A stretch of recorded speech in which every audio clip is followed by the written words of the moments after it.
The accounting firm of Haynes, Eisenbarger, and Skia presents the 28th College Football Hall of Fame season of Fighting Irish Preview. And now, your host, Phil Houck. Remember the Alamo! Remember Northern Illinois. Sustaining success has been a challenge under Marcus Freeman.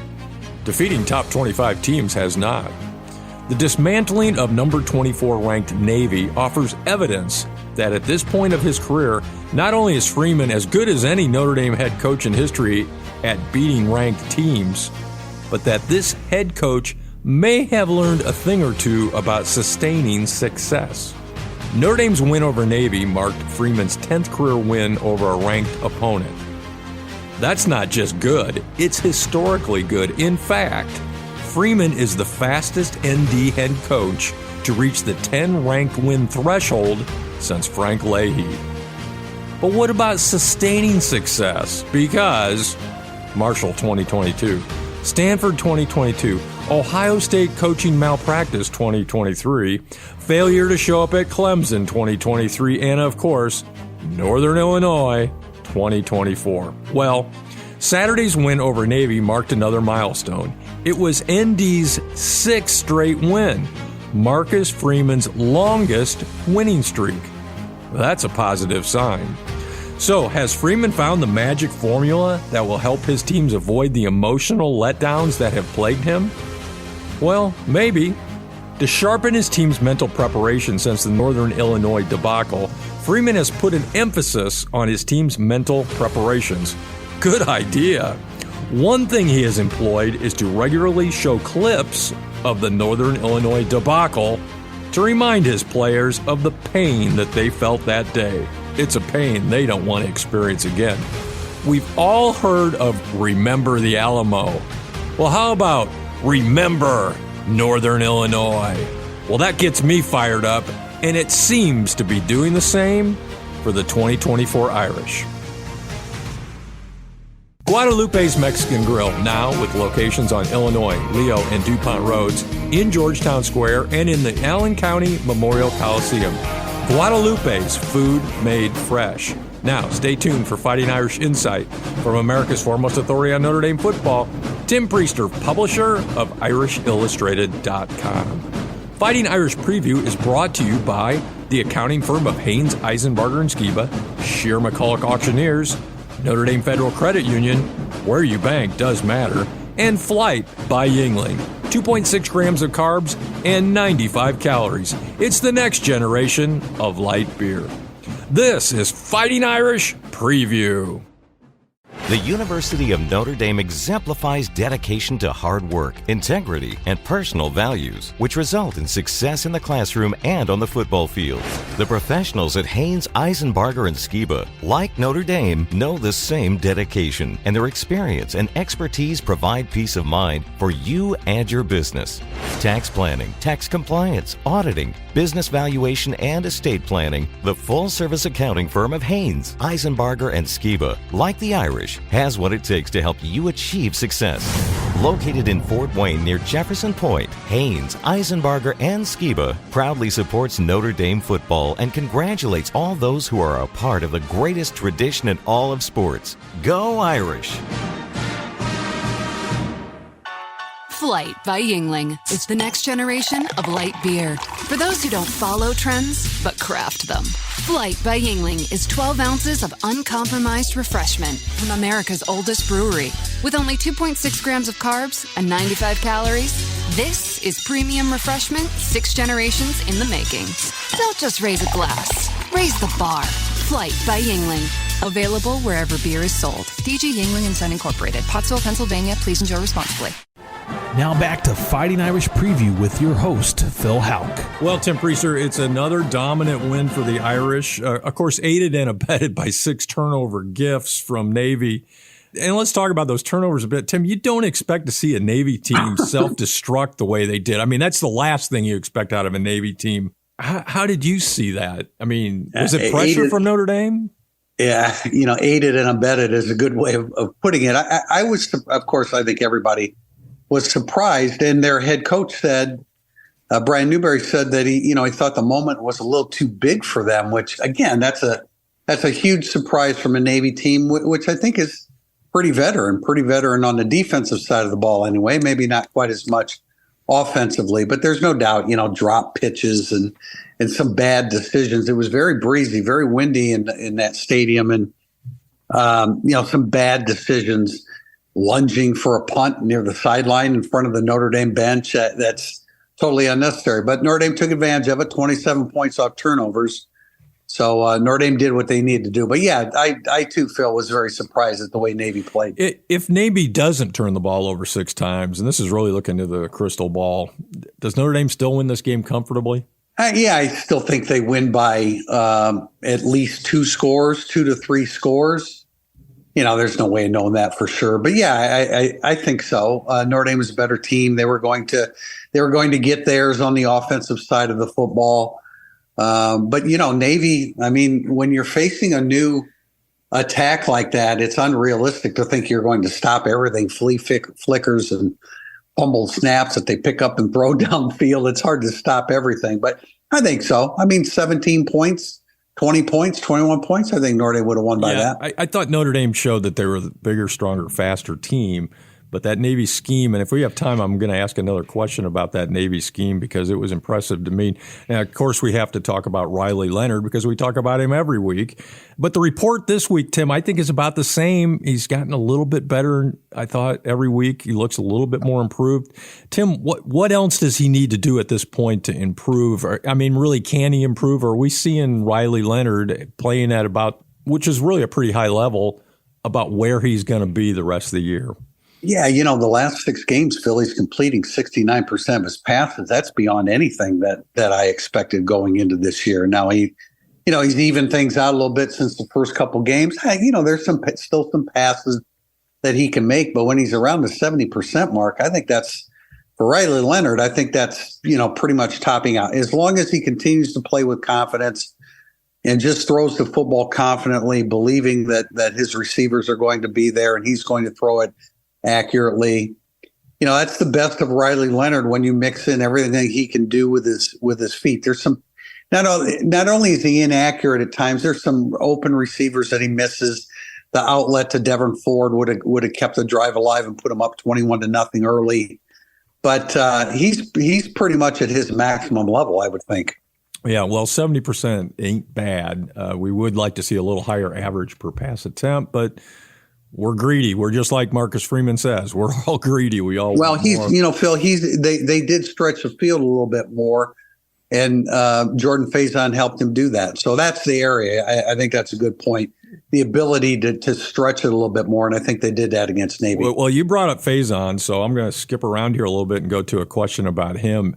He's another guy among several on this roster that have struggled with injuries this year, but he's back, I think. 4 catches for 52 yards. He had the 1 catch and run that was, I thought, borderline spectacular in this game. What can he mean to this offense? Can he be a difference maker? I think he can actually be the best receiver on the team. I felt that going into the season. Bo Collins has been the guy that's been targeted the most, but he only has a 56%, target rate right now. There are other guys, Greathouse and Evans and Love is an outlet guy. Those are guys that have a higher percentage of success. But I think, Faison's the one that stretches the field for you. He really looked like he was healthy and playing good football. He actually dropped his first ball. It was a diving attempt, but he probably should have had it.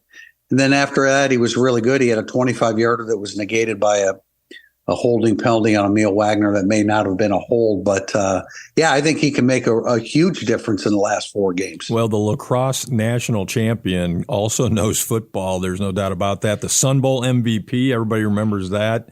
He's not been healthy, but I think he is now. And like you said, he makes plays, has great speed. Let's talk about Billy Schroff. Back on the offensive line, he started at left guard. He got, I think, a full complement of snaps during the game. How does he improve that offensive line play? Because he's just a little more physical presence, I think. I think he improves it pretty significantly. Sam Pendleton did a pretty nice job, but we're talking about, Billy Schrauth has a chance to play on the next level. Maybe Sam Pendleton does, but I don't see that quite yet. I think he has the presence out there. There's the size factor. There's the nuance factor. Not that he's overly experienced. He's only started 6 college games, but this was a guy that I think we all thought was going to be a standout offensive lineman for Notre Dame. So his presence on the field, I think there's a confidence factor with him. I think there's a chemistry factor alongside. Well, you know what? He doesn't have Ashton Craig and he didn't have Charles Jagusa, but he's just a better football player, plain and simple. And that in and of itself makes Notre Dame a better offensive line. Well, I remember about the time he committed, would have been, 3 years ago, being up in the press box before a game and talking to you about him. This was just based on... I was excited about that. Yes, you were. That was exactly what I was going to say. Yeah. You told me this guy's a player, and I think you're right. And part of the reason that you're right is because he's had a really good offensive line coach, and I want to talk about him. Joe Rudolph has really faced a tough year. I mean, you think about it, he had to replace both of his tackles who went to the NFL. Projected starter goes down in the preseason, another one in game 3. The Schroff injury, he's back now. Talk about the job that Joe Rudolph has done. Well, I think fans are quick to criticize position coaches, but are a little bit more reluctant to give them credit. And I like, how in the world do you not give him credit for what he's had to deal with and the success of the offensive line since the second game of the year? They're averaging 235 yards rushing per game in the last 6 games. I think Kedron Young's rushing average went down because he got some, a bunch of carries on Saturday. But going into Saturday's game, they had six offensive players, including the 4 offensive players, the quarterback and 3 running backs, all averaging 6 yards per carry. You blame them when it's 3.3. We don't give enough credit when it's 6.3. And I think that he's done a heck of a job. And, he's unique in that he doesn't just choose the guy that maybe everybody thinks he should. You have to prove it to him on the practice field. I think he's done a really, really nice job with a very young and inexperienced offensive line. Yeah, I love having him. When he came in, and I remember his introductory press conference, and I had read up on him, and I said, and you just loved him. You could tell from his attitude. He's all offensive line coach, and he's done a great job. Joe Rudolph came in from Wisconsin. On the defensive side of the ball, Junior Tuihalamaka, he's a guy who, he was really put on the spot, if you think about it. Season-ending injuries to Botelho and Traore, and we didn't really have high expectations for him.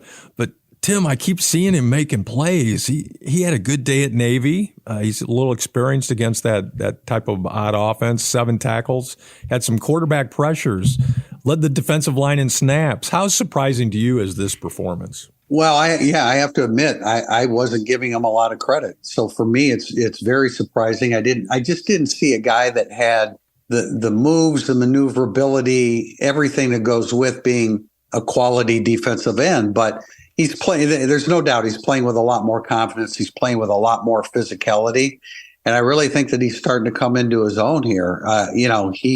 He believes that he's capable of doing this now. You're right. He has had some experience against triple option football, but he did he's done some really good things, not so much against Georgia Tech, but I would say in the 2 games prior to that, and then definitely against Navy. He's playing physical. The Notre Dame defense talks about when you play Navy, you can't tackle forward because if they keep falling forward, they're going to keep moving the chains. And I thought Tuihalamaka played with a level of physicality where he was pulling guys back from that first down marker. He's doing a really, really nice job. Yeah, good for him, and he's really helped to stabilize a difficult situation at that defensive end position. And kudos to another assistant coach, Coach Al Washington, doing a nice job there in some difficult circumstances. Tim, now that we've had a chance to look at this crazy Navy millennial sling wing tee, whatever you want to call it, I have to say, as I mentioned, I think a minute ago, I'm really impressed by what that offense is all about. What do you think would happen if a team with bigger, faster, stronger athletes try to run it? I'm serious. I think it might work. I think that's an interesting notion, and it only stands to reason that they would be that much better at doing it than what Navy is. That would probably be a difficult sell for a lot of 4 and 5 star guys, but there's no doubt, the passing dimension to their game, they didn't get a chance to fully experience it because they kept coughing it up. But that's going to be a problem, and it's been a problem for their opponents, albeit, opponents that aren't as good as Notre Dame. But I think that's the right direction. Army coming up does not have that component. They're throwing it a little bit more than they did before, but nothing like Navy. I think it's extremely creative. We talked a lot about Drew Cronick leading up to the game.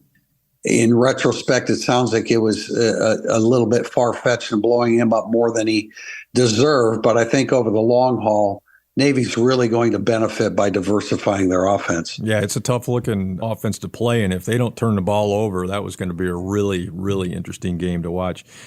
Tim, going on in college football right now, here's a question that I know a lot of our listeners will have an interest in.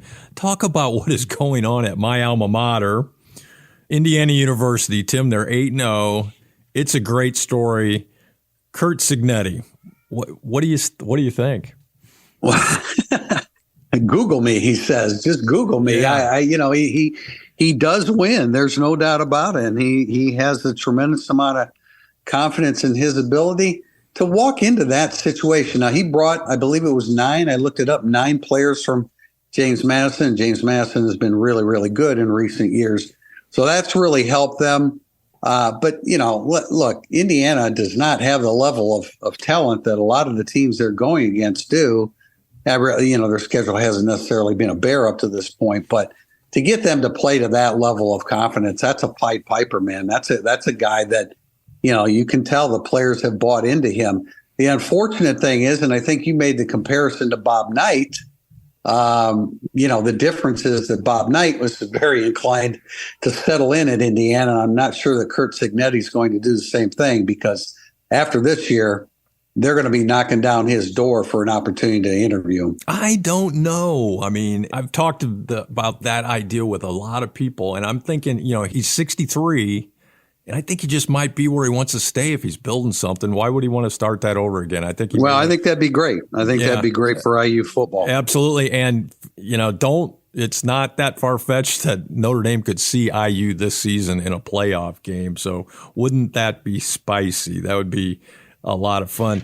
Tim, okay, news out this week. Now, this was kind of a shock to me that apparently Notre Dame is going to open up at Miami next year, and that schedule is front-loaded, and actually it's back-loaded. They've got a lot of tough.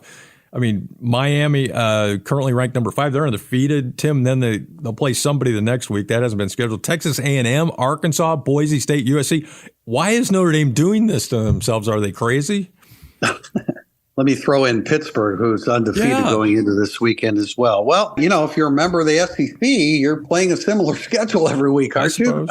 Yeah, but up front, you usually don't start like that. Well, you don't. But LSU played USC to open the season. It's not ideal. All I heard about during the offseason about how unattractive Notre Dame's home schedule was this year.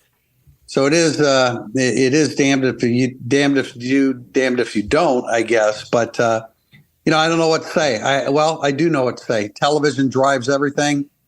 And I think television absolutely has a hand and a say in that matchup coming in the opening game on Labor Day weekend. Yeah, money to be made in that matchup. There's no doubt about it. And if you're money's driving the sport. So I get it. I mean, particularly with the great season Miami's having, Notre Dame good, on the road, historical rivalry. That's going to be interesting. So let's start thinking about 2025, but maybe we should think some more about 2024. Okay, one Tim Priester fun question of the week, though, that we've got to get to. Since it is Halloween week, Tim Priester, what is your favorite Halloween candy? Ooh, that's tough. Let's there go. Are so many good ones. They're all good. My favorite is The Reese's peanut butter cup. All right. Well, you're my kind of Halloween candy guy because my two favorites, Reese's peanut butter cups and Kit Kats. I had to name two. Kit Kat would be number 2, no doubt about that. All right. We're really of the same mind. Thanks, Tim. Coming up, it's the all-time Irish hero, key to an Irish victory, injury report, and the world-famous Irish Illustrated prediction. And during the break, it's the Fighting Irish Fact of the Week, brought to you by Ron Wise and the Wise Insurance Agency. This is the 405th edition of Fighting Irish Preview. This is Art Salzberg. I don't speak for a lot of companies, but Shearer McCulloch is a firm that provides a great and much-needed service. As Sharon and I get older, we've been thinking of moving, but frankly, the thought is somewhat overwhelming. That's where Shearer McCulloch comes in with a full-service plan that takes the pressure off. Listen to this. Shearer McCulloch will sell your house, auction the items you don't want to take, then pack everything else and move you. In sports terms, that's a blowout win. Shearer McCulloch uses an international auction platform to make sure your possessions are seen by the right buyers. They'll get top dollar for your special treasures. Shearer McCulloch is highly recommended by leading retirement communities and law firms, plus they're AAA with the Better Business Bureau.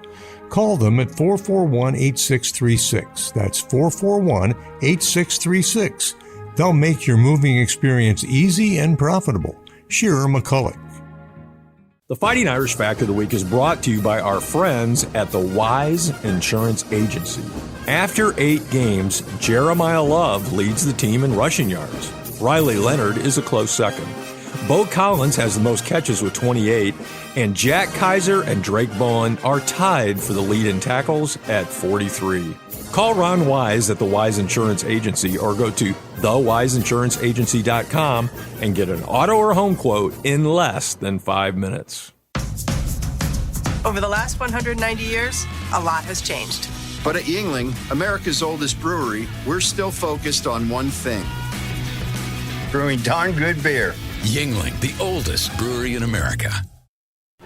Now back to Fighting Irish Preview with your host, Phil Houck. This is Fighting Irish Preview. The 8th-ranked Irish have a bye this week. Next week on November the 9th, they take on the Florida State Seminoles at night in Notre Dame Stadium. TV coverage on NBC will start at 7:30 p.m.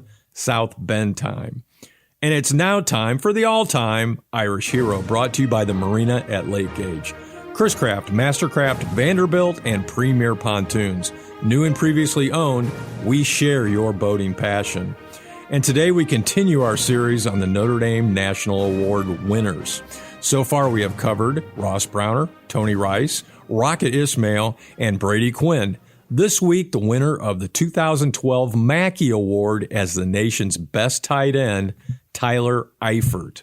In 2009, Tyler Eifert, a 6'6" pass-catching athlete from Fort Wayne, was rated as a 3-star tight end prospect, and he was viewed as a bit of an afterthought by most recruiting services.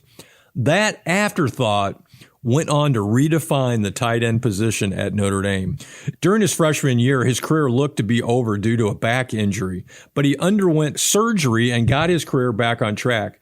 He worked his way up to the depth chart on Brian Kelly's first team. He then emerged when star tight end Kyle Rudolph suffered a season-ending injury. Eifert stepped right in and started the last 7 games of the 2010 season. He piled up 27 receptions, good for 352 yards and 2 touchdowns. As a full-time starter, he went on to huge seasons his next 2 years. 67 catches for 803 yards and 5 TDs his junior year, and 50 catches for 685 and 4 TDs his senior year. He earned All-American accolades both seasons and was presented the Mackey Award as the nation's outstanding tight end in 2012. Tim, I contend that Tyler Eifert really redefined the tight end position at Notre Dame because of his versatility. He could play attached, unattached, and when the ball was passed anywhere near him, he displayed a huge catch radius and vice-like hands. There's nothing I can disagree with you on that, Phil. And you know, I was one of the guys that, you know, he was impressive in high school, but how did he fit? He was a wide receiver. It's difficult to project a wide receiver to the tight end position, but everything you said about him, absolutely true, including, you know, there was a point during his freshman year where we thought his career was over, but once he got an opportunity, you got to love those players that seize the opportunity. The catch radius was ridiculously large. And yeah, I think it did change the position, because now you looked at this guy. He did look like a wide receiver playing tight end with a bigger body. He was sensational. He was automatic for 2 straight years. Yeah, he seized the opportunity at Notre Dame, and he rode that right into the NFL. He was a first-round, 21st overall draft pick of the Cincinnati Bengals in 2013, and had an 8-year pro career, limited by injuries. But when he played, he enjoyed really great success, including a 615-yard, 13-touchdown effort in 2015 that earned him All-Pro honors. Tyler Eifert, winner of the 2012 Mackey Award, another Marina at Lake Gage all-time Irish hero. The Marina at Lake Gage, we love boats. And it's now time for the Notre Dame Federal Credit Union early line on Florida State, Notre Dame's opponent in 2 weeks after this week's bye. Picked as a preseason top 10 team by many after winning the ACC and going 13-1 a year ago, it has been a dreadful season in Tallahassee. Mike Norvell's Seminoles stand at 1-7 after losing to Miami last week, 36-14. This week, while the Irish are on their bye, they will take on 4-4 North Carolina at home. FSU started the season with our old friend DJ Uiagalelei at quarterback, but that didn't work well, and he got injured. Backup quarterback freshman Brock Glenn has also struggled after getting a few starts. And then last week, another freshman, Luke Cromanhook, took over and showed some running skills, but completed only 6 of 14 passes. The offense ranks right near the bottom nationally in yards and scoring. The defense is only a little bit better. The best thing I can say about Florida State is that statistically, they have one of the top punters in the nation. He should be good. He's had a lot of practice. Tim Priester, what is the Notre Dame Federal Credit Union early line on this team that has probably been about the biggest disappointment in all of college football? Well, how can I be delicate about this? They are awful on offense. And we knew that Uiagalelei was a guy that could struggle. It's been worse than that. They can't do anything. They can't do anything right offensively. I did an evaluation of Notre Dame and their 4 upcoming opponents during this bye week. I used 13 different categories. Of those 13 categories, Florida State's highest ranking is 92nd, and that's in turnovers lost, and it's still the most among the Notre Dame's remaining opponents. They're awful offensively. They can do some things defensively, but I don't see how this team can come into Notre Dame Stadium with any confidence to beat Notre Dame. Okay, especially on November 9th, when it's going to be a night game and it'll be 40 degrees, 35 degrees out. Yeah, you can't expect that those Seminoles are going to be too excited about all that, particularly with the dreadful season they're having, and a lot more on Florida State next week. And Tim Priester, who is the Notre Dame Federal Credit Union key Irish player? We usually do this for the upcoming game. Let's talk about for the rest of the season. There's so many new guys in the lineup on the defensive side of the ball. So, somebody like Tui Alamaka is a candidate, Billy Schrouth at offensive guard. But we are talking about, what Riley Leonard can do to get better or to improve the passing game down the stretch, and that is to stretch the field. And the guy that I think is the most inclined to do that, we saw last week against Navy, I think it's Jordan Faison. If he's healthy and making plays like he did and getting upfield like he did against Navy, I think he's the guy that can take the passing game to the next step. Jordan Faison, I agree with that one, and that is your Notre Dame Federal Credit Union key Irish player for the rest of this season. Jordan Faison might be the difference maker the Irish are looking for. Notre Dame Federal Credit Union, where you bank does matter. And it's now time for the injury report brought to you by Indiana Physical Therapy. Your choice for physical therapy now with 21 Indiana locations. Tim, how are the Irish health-wise going into the bye week? Anything new coming out of the Navy game that we know of? With the bye week, we don't have access to the team, so we haven't had a lot of feedback. A little bit. I mean, I think they're hopeful that Mitch Jeter gets back in the lineup and they need him not only as a field goal kicker, but on kickoffs. And I'm not sure they're going to want to use him for kickoffs because you don't want to get a groin injury and you don't want him to aggravate it. But I think they came out of the game by and large, very well, and they went into the game in better shape than they had been. So Mitch Jeter, I think, is the real key one that you'd certainly like back down the stretch, because he's the guy with the experience as a veteran kicker of field goals. Yeah, best field goal kicker, Mitch Jeter, and they're going to need that, particularly if they get into a playoff drive situation. Thanks, Tim, and that is the Indiana Physical Therapy Injury Report. And it's now time for the world-famous Irish Illustrated prediction brought to you by SCS Environmental. Need help navigating environmental risk and with regulatory compliance? You need SES. Look them up at sesadvantage.com. Tim Priester, I'll kind of lead you through this, but I'd like you to give us a few words about each of Notre Dame's 4 remaining opponents and then rank them from least difficult game to toughest game. 4 remaining opponents: Florida State, Virginia, Army, USC. Let's go. The least difficult opponent is? Never thought I'd say this in the preseason, but it's Florida State. They're just not playing with any kind of confidence.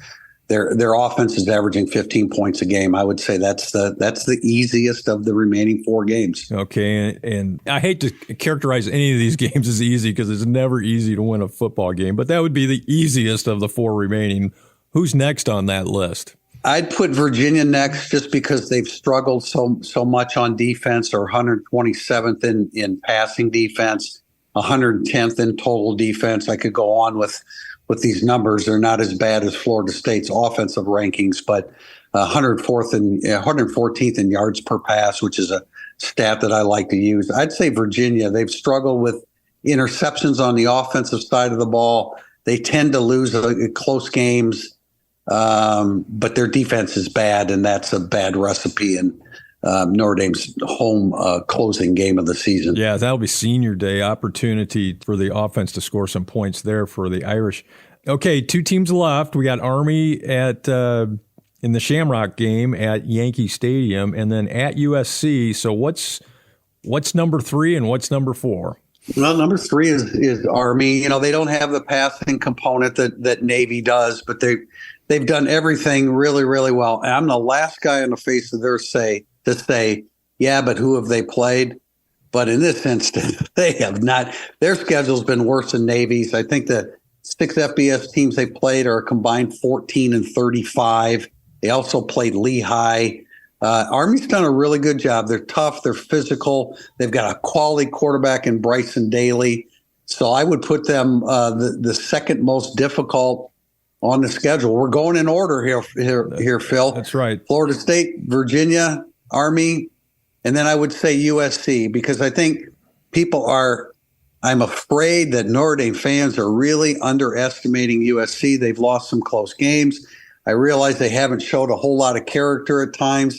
This is still a dangerous football team. Miller Moss can throw it, throwing for 291 yards per game. Woody Marks is an excellent runner of the football. They've got about 3 or 4 receivers that can hurt you. And they've done some good things on the defensive side of the ball. I know it sounds like I just described a 6-1 or 7-2 team. They're only 4-4. But do not take, Notre Dame fans, do not take USC at USC with a playoff bid on the line. Don't take that for granted. USC has played a difficult schedule. They're 4-4, and they have played just about, I think, everybody close on that schedule. So if Notre Dame goes into that game at 10-1, and USC probably is going to be bowl eligible at that point in time, they're going to be playing for something. Notre Dame's lost 7 out of the last 10 in the Coliseum. Yeah, well, there you go. And so the toughest game on the remaining schedule, to no surprise to me, USC. Thanks, Tim. Until next week. Thank you, Phil. Go Irish. And thanks for listening to Fighting Irish Preview. Special thanks to Jim Shovelin, Brett Rump, Art Salzberg, and studio producer Adam Schenkel. Fighting Irish Preview is the copyrighted property of Judge Phil Productions. For more Fighting Irish Preview, look us up at fightingirishpreview.com.